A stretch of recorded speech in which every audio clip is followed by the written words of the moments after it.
बगीचा किसी गैर का नहीं है। महाराज उग्रसेन के हाथों से लगाया हुआ यह बगीचा है, बड़ा सुंदर है। तरह तरह के किस्म किस्म के फूल लगे हुए हैं। महारानी बगीचे के अंदर प्रवेश कर गई और जब महारानी बगीचे के अंदर प्रवेश किया तो महारानी को यह बगीचा इतना सुंदर लगा, इतना सुंदर लगा, महाराज बगीचे से निकलने को तो नाम नहीं। और देखो सखियां गई, दासियां गई, अब किसी की सुध नहीं। जैसे कुछ लोग परिक्रमा जाते हैं, परिक्रमा करते करते कोई चीज कोई नजारा ऐसा लोगों को लग जाता है कि थोड़ी देर खड़े होकर के देखने लगते। गांव के गए 50 लोग लेकिन भटकते।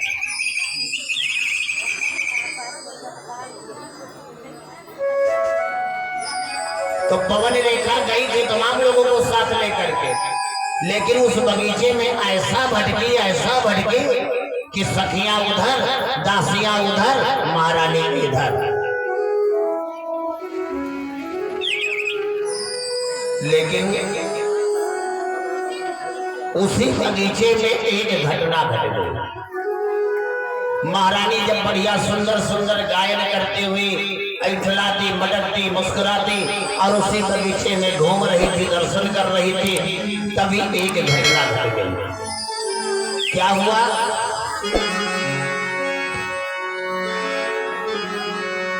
एक निशाचर वही बाग में गयो सुनो है आई, गयो है आई। एक निशाचर आ गया, ये बड़ा मायावी है। अरे उग्रसेन का भेष बनाकर गयो बाग में।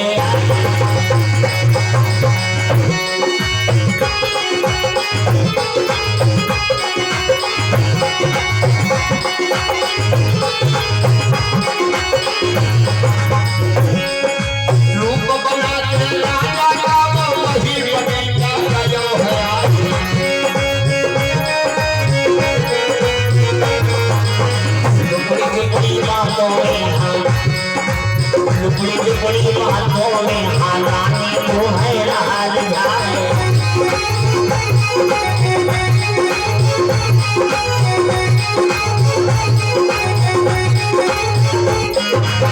मीठी मीठी बातों में है रानी को जो रहा फसाए।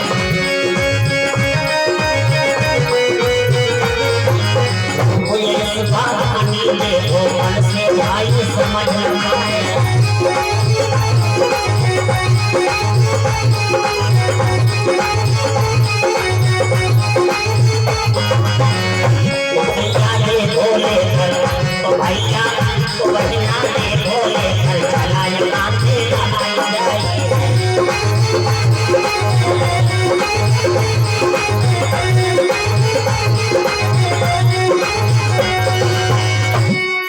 महारानी को अपनी जाल में फंसाने के लिए उस मायावी निशाचर ने राजा का रूप बना दिया। अब महारानी समझ ना पाई। महारानी ने जब बगीचे के अंदर अपने पति को देखा तो एक धर्म का आचरण करने वाली स्त्री अपने आचरण से अपने पति को प्रणाम करने लगी। पुत्रवान पुत्रवती होने का वरदान देने लगा।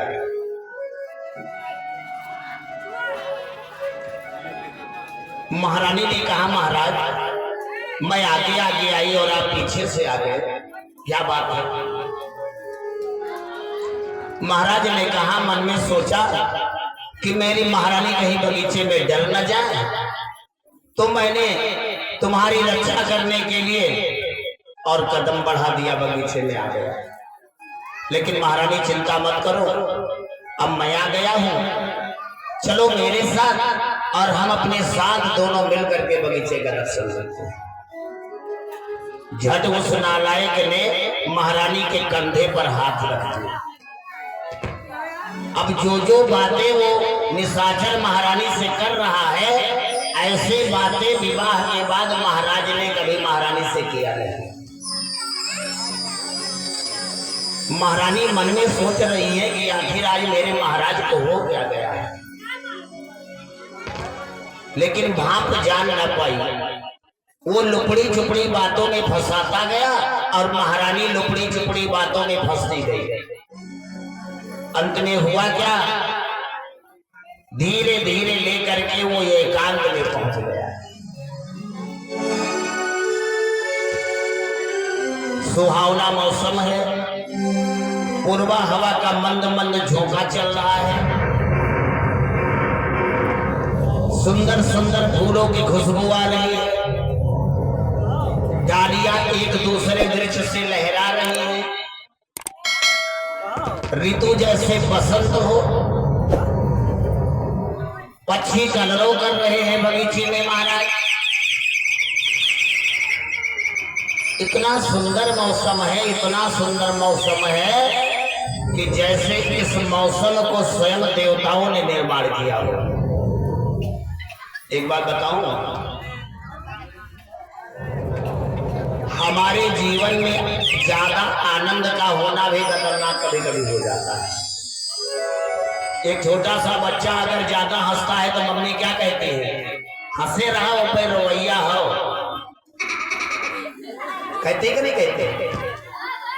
मतलब हंसने पर रोने का चांस ज्यादा देखा गया है।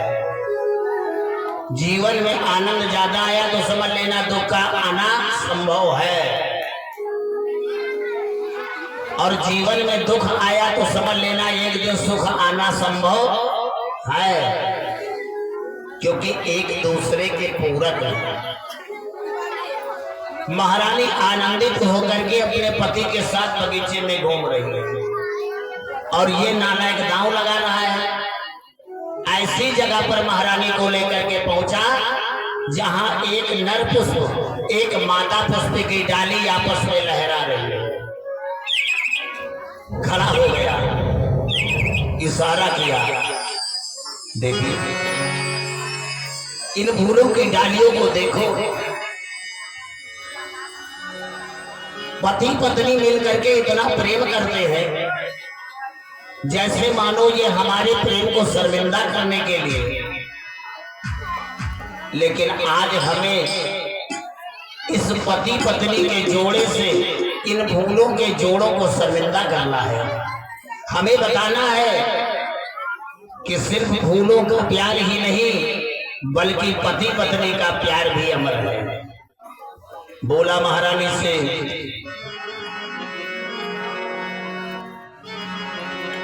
कि आजा सीने से लगाई ले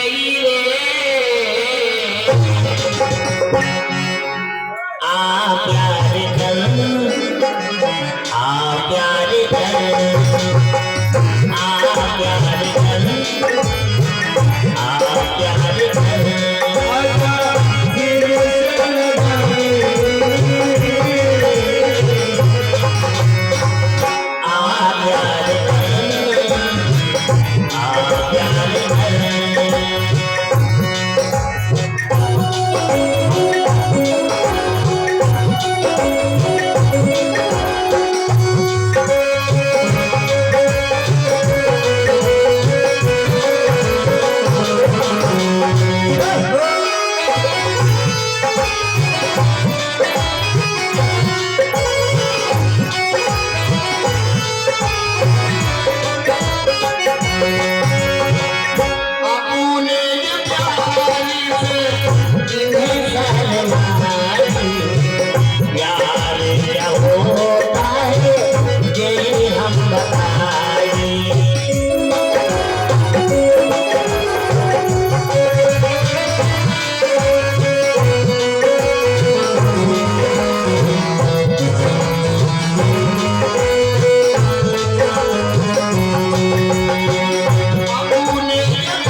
जान न पाई और अंत में हुआ क्या? धोखा। धोखे से उस नीच ने किया सती संभोग, प्रकट हो गया अंत में निश्चर का संयोग।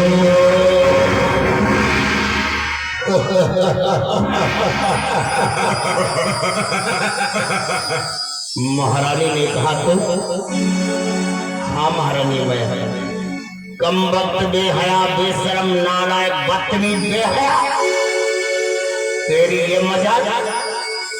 एक पतिव्रता नारी के पतिव्रत धर्म को तूने नष्ट कर डाला। अरे बेशर्म, मेरे निगाहों के सामने से उठ हो जा, वरना मैं तुझे कच्चा खा जाऊंगी, कच्चा। महारानी क्रोध के मारे उल्टा सीधा गाली दे रही है और वो बेहया बेशरम मुस्कुरा रहा है। महारानी ने कहा अगर तूने मेरा पतिव्रत धर्म नष्ट किया होता तो मैं तुझे जला करके ढेर कर देती, ढेर। ये दुर्मलिक नाम का राक्षस कहने लगा महारानी आखिर मैंने बुरा क्या किया? महाराज को चौथा पली आई गयो, तुम्हारी कोख से संतान न दे पायो। ये दुख तुम्हें था, ये दुख महाराज को था, ये दुख रियाया को था कि महाराज उग्रसेन के बाद में इस मथुरा का राजा कौन बनेगा। लेकिन अब इंतजार की बेला समाप्त हो गई।